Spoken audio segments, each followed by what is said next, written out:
À un peu plus d'un mois de la fermeture du mercato estival, le Real Madrid pourrait frapper un coup de tonnerre sur le marché des transferts. Si les rumeurs ont récemment mis en avant des noms comme Rodri ou Ibrahima Konaté, la Maison-Blanche semble avoir d'autres ambitions et une cible bien précise pour renforcer sa défense centrale. Tout juste arrivé sur le banc madrilène, Xabi Alonso a été clair. Pour bâtir son projet et rivaliser au plus haut niveau, il veut un défenseur central de calibre mondial. Selon les informations de Marca, le technicien espagnol a directement fait savoir à Florentino Pérez que ce renfort devait arriver avant la reprise de la Liga. Et le président du Real travaille, en toute discrétion, pour répondre à cette exigence. C'est sur Twitch, lors d'une intervention dans l'émission de Ruben Martin, que le journaliste José Félix Diaz a révélé l'ampleur des ambitions madrilènes. La Coupe du Monde a confirmé les doutes qui entourent toujours la défense. Les deux profils étudiés sont Konaté et Saliba. Mais à Valdebebas, on me souffle que Saliba est clairement la priorité. On parle d'une opération à 3 chiffres. Il pourrait devenir le défenseur central le plus cher de l'histoire du football. Selon lui, William Saliba est la cible numéro 1 pour renforcer la charnière centrale des Mérangues. Une opération évaluée autour de 100 millions d'euros et qui dépendra en grande partie des ventes que le club parviendra à réaliser au cours de l'été. Si un gros départ a lieu dans les prochaines semaines, Saliba peut signer. Le dossier du défenseur central est étroitement lié aux sorties, précise Diaz. Actuellement sous contrat avec Arsenal jusqu'en 2027, Saliba est estimé à 80 millions d'euros par Transfermarkt. Mais le Real Madrid devra sans doute dépasser cette somme pour convaincre les Gunners, peu enclins à se séparer d'un élément devenu incontournable. Âgé de 24 ans, le Français a confirmé tout son potentiel ces 2 dernières saisons, en Premier League, au point de s'imposer comme l'un des meilleurs défenseurs du championnat. Selon plusieurs proches du dossier, l'ancien Stéphanois verrait d'un bon œil un transfert vers la capitale espagnole et l'opportunité de franchir un nouveau cap dans sa carrière. Autre information d'importance, lâchée par José Félix Diaz, Liverpool est convaincu que le Real Madrid a déjà trouvé un accord avec Konaté, mais pour l'année prochaine. À ce jour, Madrid n'a pas encore entamé de discussions officielles avec Liverpool ou Arsenal, mais des contacts ont bien eu lieu avec les joueurs. Une manière de souligner que le club espagnol avance prudemment, mais bel et bien en coulisses, sur plusieurs pistes à la fois. Le nom de Saliba n'est d'ailleurs pas une découverte à Valdebebas. Le Real suivait déjà le défenseur tricolore du temps où Zinedine Zidane dirigeait l'équipe première. Mais cette fois, la situation semble bien plus concrète. L'inquiétude née des performances défensives lors de la Coupe du Monde des clubs a fini de convaincre la direction. Il faut un renfort de poids, capable de s'imposer dès cette saison. Tout laisse donc penser que le mercato madrilène pourrait se conclure par un énorme coup, avec William Saliba en tête d'affiche. Bien plus qu'une simple piste, le Français est devenu la grande priorité de Xabi Alonso et pourrait, si les conditions financières s'alignent, écrire l'un des transferts les plus marquants de l'histoire du club. Kylian Mbappé portera le légendaire numéro 10 du Real Madrid. Une décision qui fait déjà vibrer la Maison-Blanche, bien décidée à transformer sa nouvelle superstar en véritable icône sportive et commerciale. Plus qu'un simple numéro, c'est un symbole que le Français de 26 ans s'apprête à endosser avec l'ambition d'écrire un nouveau chapitre de l'histoire madrilène. Avant de rejoindre Valdebebas pour la reprise de l'entraînement fixé au 4 août, l'ancien Parisien savoure ses derniers jours de vacances en compagnie de son ami Achraf Hakimi. Mais même loin des terrains, le capitaine de l'équipe de France monopolise l'actualité. La semaine dernière, il a été salué par la presse espagnole pour avoir interrompu ses congés afin d'assister, en toute discrétion, à la cérémonie de départ de Lucas Vázquez. Il était, avec le gardien Andriy Lunin, le seul membre de l'équipe première à rendre hommage à l'Espagnol. Un geste apprécié qui a renforcé son image auprès des supporters et des médias locaux. Mais ce qui retient surtout l'attention ces derniers jours, c'est son nouveau numéro de maillot. Depuis le départ de Luka Modric, en fin de contrat après plus d'une décennie au club, les spéculations allaient bon train en Espagne. Depuis des semaines, la presse ibérique évoquait la possibilité que Mbappé récupère le mythique numéro 10. Cette semaine, Marca a mis fin au suspense en confirmant l'information, bientôt validée par le principal intéressé via un sobre message sur son compte X. Un simple 10. Déjà propriétaire de ce numéro avec les Bleus, Mbappé fera donc le doublé sélection club. Un choix qui divise. Certains observateurs estiment que l'attaquant ne correspond pas au profil d'un véritable numéro 10, traditionnellement associé à des meneurs de jeu créatifs. D'autres jugent qu'Arda Güler, jeune prodige turc et héritier naturel de Modric pour certains, aurait été un candidat plus légitime. Enfin, de nombreux supporters relativisent et rappellent que Cristiano Ronaldo lui-même avait porté le 9 avant de récupérer son fameux 7 sans que cela nuise à sa légende. Derrière cette décision, il y a surtout la main du Real Madrid. Selon plusieurs médias espagnols, c'est Florentino Pérez et la direction du club qui ont incité Mbappé à endosser ce numéro, pour des raisons sportives, mais aussi économiques. Sportivement, les Mérengues veulent first faire de leur recrue phare le nouveau leader incontesté du vestiaire et l'héritier symbolique de Luka Modric. Mbappé ne se contente pas de porter le 10. Il hérite d'un rôle et d'une responsabilité. Il est appelé à écrire un chapitre mémorable avec ce numéro sur le dos, souligne Marca. Commercialement, le club madrilène voit encore plus grand. L'an dernier, les maillots de floqués au nom de Mbappé avaient été pris d'assaut, provoquant rupture de stock et délai de livraison record. Cette saison, avec le numéro 10, le Real Madrid s'attend à un raz-de-marée sans précédent, un véritable jackpot qui pourrait rapporter des dizaines, voire des centaines de millions d'euros. La Maison-Blanche entend capitaliser pleinement sur KM10, un surnom déjà prêt à inonder les campagnes publicitaires et les réseaux sociaux. Sur le terrain comme en dehors, Kylian Mbappé est désormais au centre du projet madrilène. En héritant du numéro 10, il ne se contente pas d'un simple maillot. Il porte sur ses épaules le poids d'un héritage et les espoirs de toute une institution, prête à le voir briller autant dans le jeu que dans les ventes. Le compte à rebours est lancé pour que le nouveau roi du Bernabéu fasse honneur à son numéro et écrive sa légende en lettres dorées. Depuis un an à Madrid, Endrick tente de s'imposer dans un environnement où les superstars du Real Madrid accaparent toute la lumière. À seulement 19 ans, l'attaquant brésilien, promis à un avenir radieux, traverse pourtant une période charnière. Alors que le club refuse catégoriquement de le vendre, il envisage désormais de le prêter afin qu'il accumule du temps de jeu, une option également soutenue par Carlo Ancelotti, nouvel entraîneur de la Seleção. En dehors des terrains, Endrick a récemment franchi une étape majeure dans sa vie privée.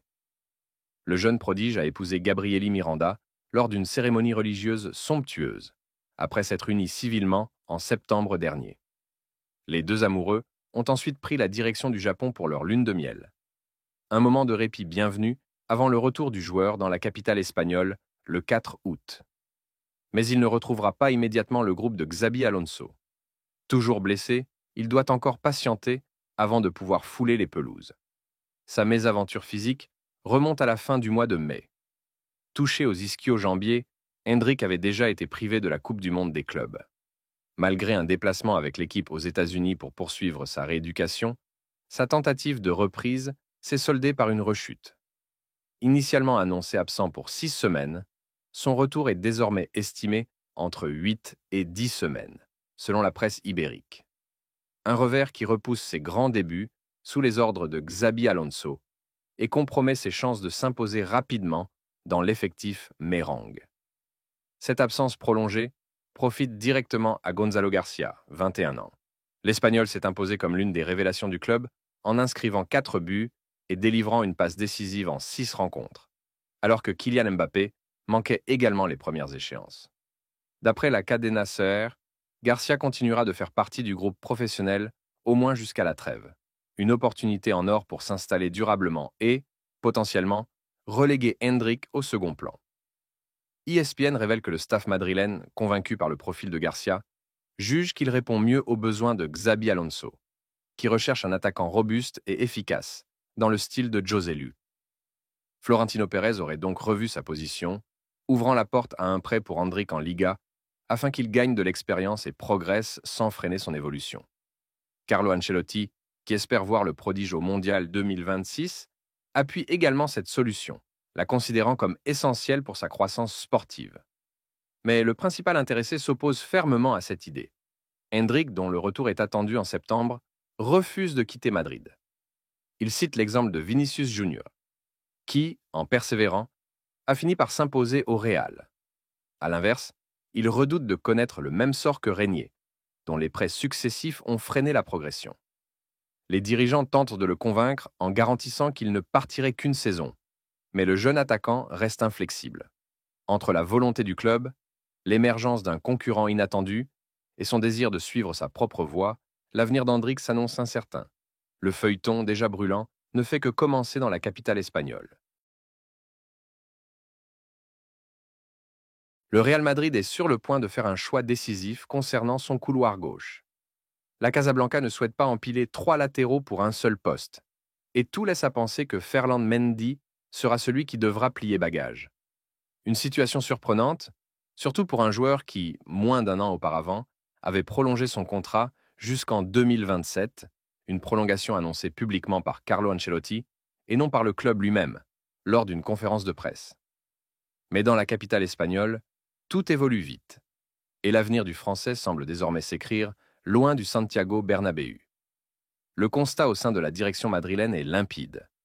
Avec l'arrivée cet été de l'Espagnol Álvaro Carreras, en provenance de Benfica, et la présence confirmée de Fran Garcia, formé au club et apprécié pour sa polyvalence, le Real Madrid se retrouve avec 3 arrières gauches de haut niveau.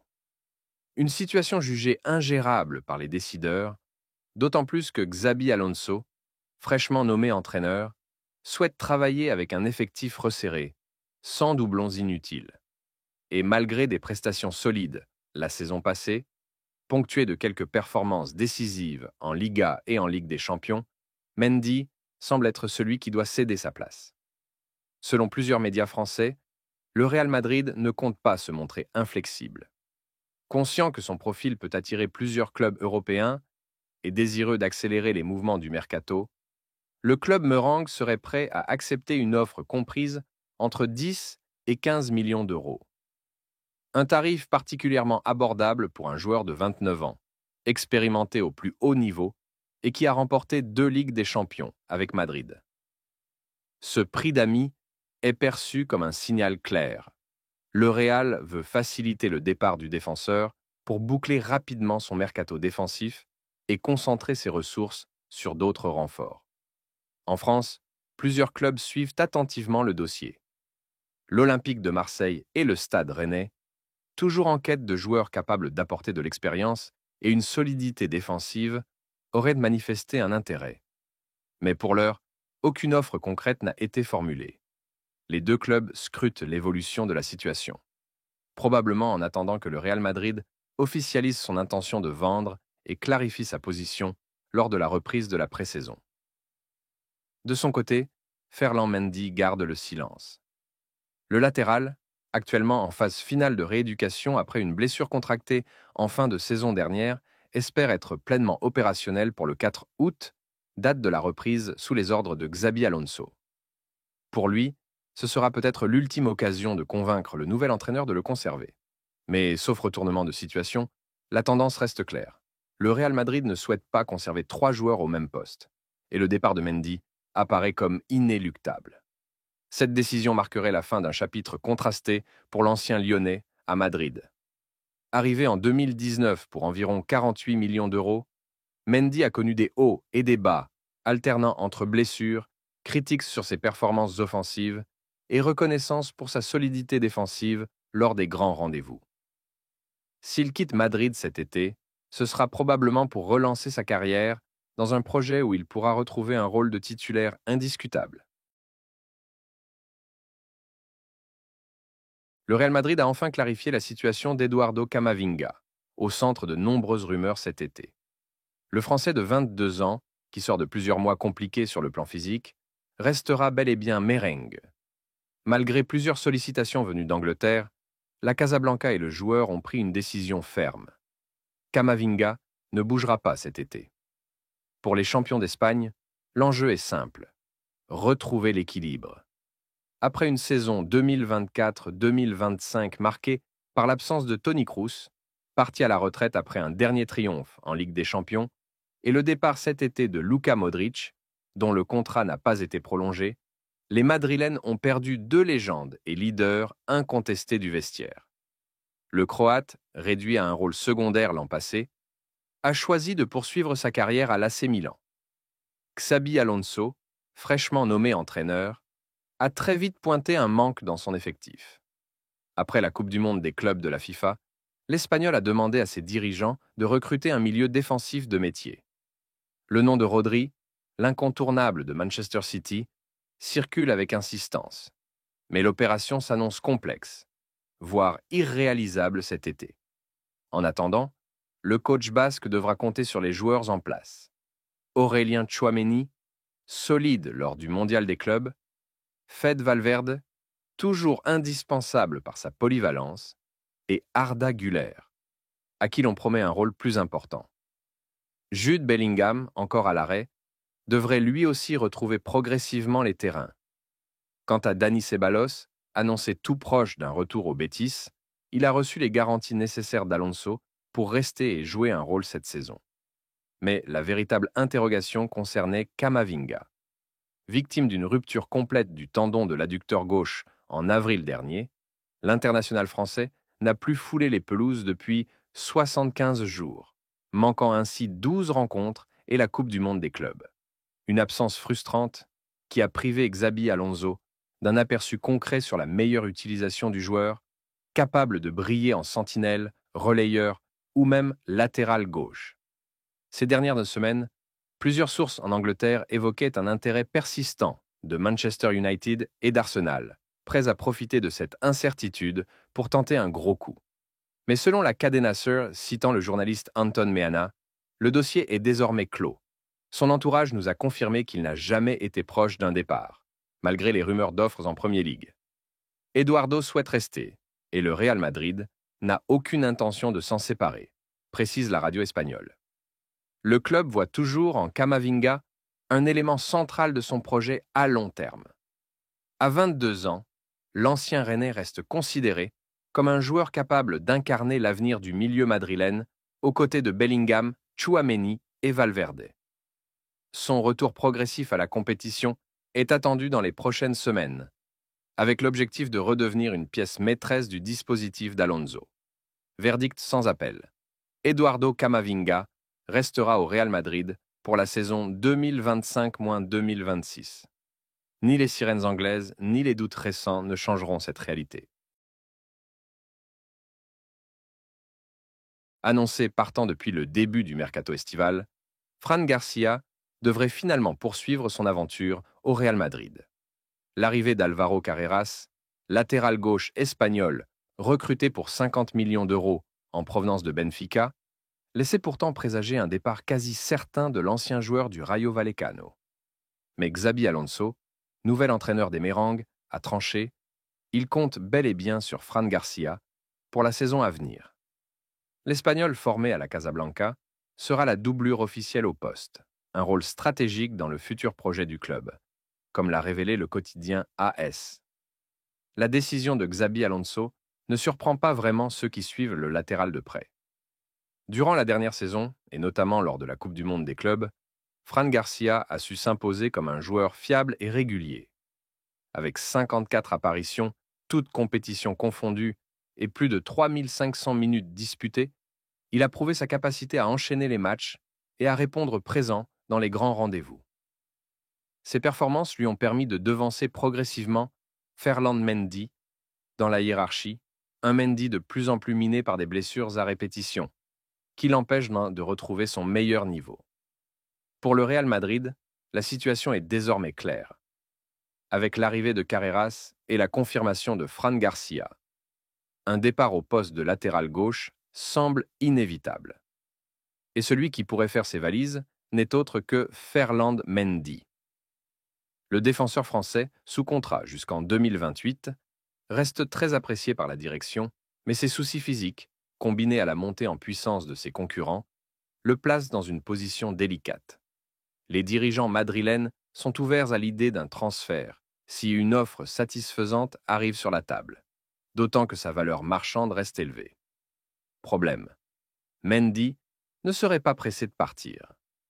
Selon des sources proches du joueur, il n'a pour l'instant aucune intention de quitter la capitale espagnole cet été. Il souhaiterait se battre pour sa place et convaincre Xabi Alonso de lui faire confiance, malgré la concurrence accrue.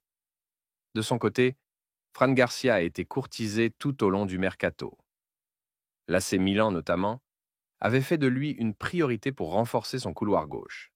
Mais le joueur, désireux de s'imposer durablement à Madrid, a décliné toutes les approches. Les Rossoneri se sont finalement tournés vers un autre profil, en l'occurrence Pervis Estupiñán, l'international équatorien. À l'aube d'une saison qui s'annonce intense, le Real Madrid peut donc compter sur un duo Carreras, Fran Garcia pour verrouiller le flanc gauche, avec Mendy en suspens, en attendant une éventuelle décision d'ici la fin du mercato. Xabi Alonso, lui, a déjà tracé les grandes lignes de son effectif, et Fran Garcia fait clairement partie de ses plans.